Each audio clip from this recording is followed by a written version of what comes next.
In this quick video everyone, 5 quick tips for campers.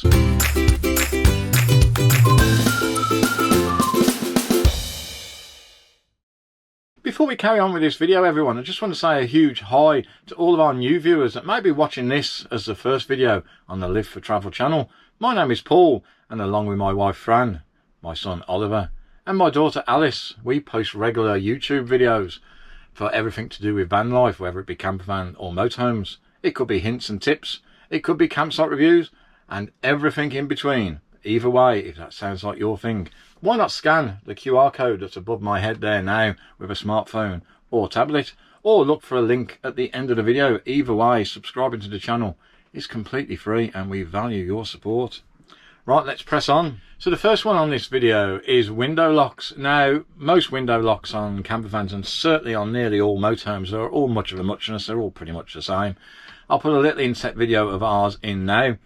Now, these locks, you can put them into what's called a vent position. So, of course, that's great because you're kind of affording a little bit of security to your van, but you're still allowing some air to flow through the vehicle.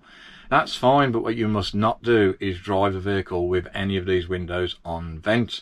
At the end of the day, they are only plastic, and the fittings, the clips that hold them in on vent, well, they're not particularly strong either. You do not want to be driving along fast roads and motorways with these on vent, because you do run the risk of losing a window, which at the end of the day is going to be a pain. You're going to have to source one and it's going to be an expense.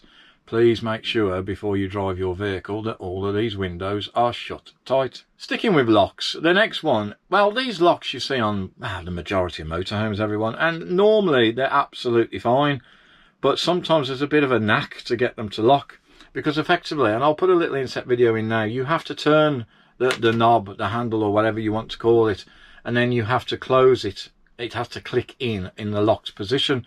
Now, sometimes it will not stay clicked on this lock position. Well, the easiest thing to do with that is, instead of keep just trying to click it and click it and click it, because it won't lock, is basically to undo the lock, or should I say put it back in the open position and just have another go. Generally speaking, that will sort it out. The next one is taking a shower. Now, this may sound quite obvious, it probably is obvious, but taking a shower in a motorhome or campervan, if your campervan has a shower, is not the same, of course, as having one at home, because at home, well, you either have a combi boiler, in which case you've got endless supply of hot water, or you have a water tank system, but either way, you have plenty of hot water to have a shower. Well, of course, in your campervan or motorhome, it's not the same. In our van, we have the Truma 6E combi boiler, and touch wood, it has been absolutely fine. But of course, like all systems in campervans and motorhomes, it has its limitations, and one big one is the size of the hot water tank.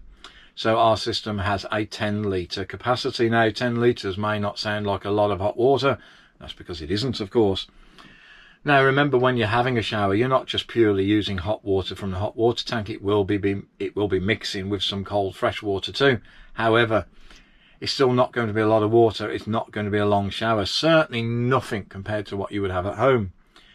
So how do you get around this even? Well, personally, I would just rinse myself first and then turn the shower off.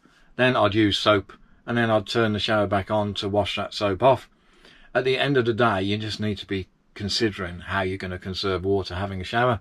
Now, of course, there are 4 of us in this van, so the reality is we're not all going to get a shower with 10 litres of hot water, are we? No matter how quick we are. So our advice would always be, if you're on a campsite and they have good facilities, you've paid for those facilities, so why not go and use the showers at the facilities? But of course, if you're off-gridding, or for whatever reason that option isn't available, well, you just need to make that shower be really quick. It's just something to be aware of. The next one, and we may have mentioned this in at least one of our previous videos, and rightly so, is turning off the water pump when you're leaving the van. Now, personally, for us, we turn the water pump off when we go to bed at night, and we turn it off every time we leave the van.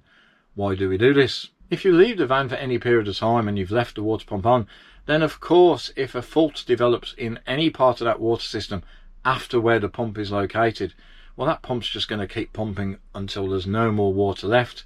That's going to flood the van. It's also going to probably burn out your pump. So it's just something that you just don't want that to happen, do you?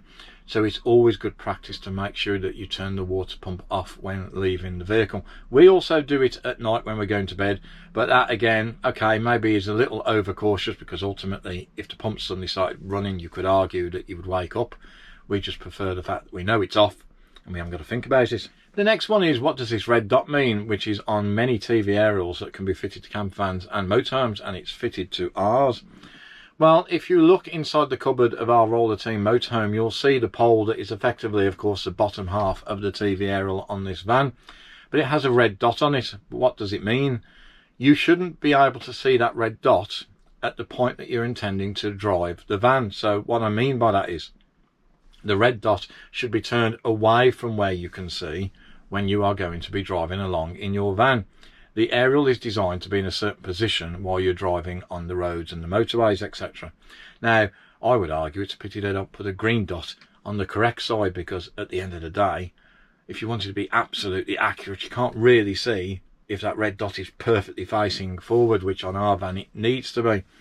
But at the end of the day, that's what the red dot is for. If you can see the red dot on the TV aerial, it's not in the correct position for travel. If you know different on a different type of aerial, please put that information in the comments below to help everybody out. On our aerial, and many aerials are reviewed, that's what the red dot is for. It is there to basically warn you that the aerial is in the wrong position for travel. So that was 5 quick tips, everyone, but it's a lovely sunny day today. I'm feeling generous. Why not just bolt on one more? So we'll mention the fridge. How do we prep a fridge before travel? Well, if you're lucky enough to have your campervan or motorhome parked at home, then of course, like many people, you can simply just plug your vehicle into the electric hookup, get the fridge running the night before, and it'd be lovely and cold in the morning. If, however, like us, the van is sitting on a storage site, we don't have the luxury of that option.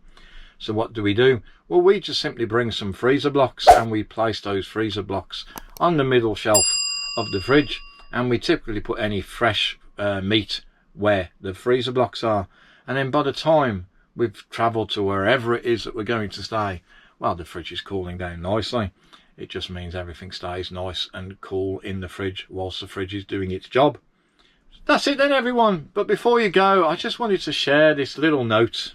It's something that every time I notice it on our van, it's a sticker that's on the Remus blinds installed on our van, and obviously they're fitted to many campervans and motorhomes. At what point, and I'll put it on the video now, at what point did somebody in a boardroom say, we need to put a warning sticker just in case somebody tries to drive the van with the blinds closed? We'll leave it there, everyone. We hope you found the video informative. If you did, as always, please consider giving it the thumbs up. It does tell YouTube algorithms it was a good video and more people should watch it. If you're not subscribed to the Live for Travel channel, why not consider subscribing? There'll be a link just above my head there in a few moments. It's completely free to subscribe, but we do genuinely value your support and it helps build our channel. See you soon.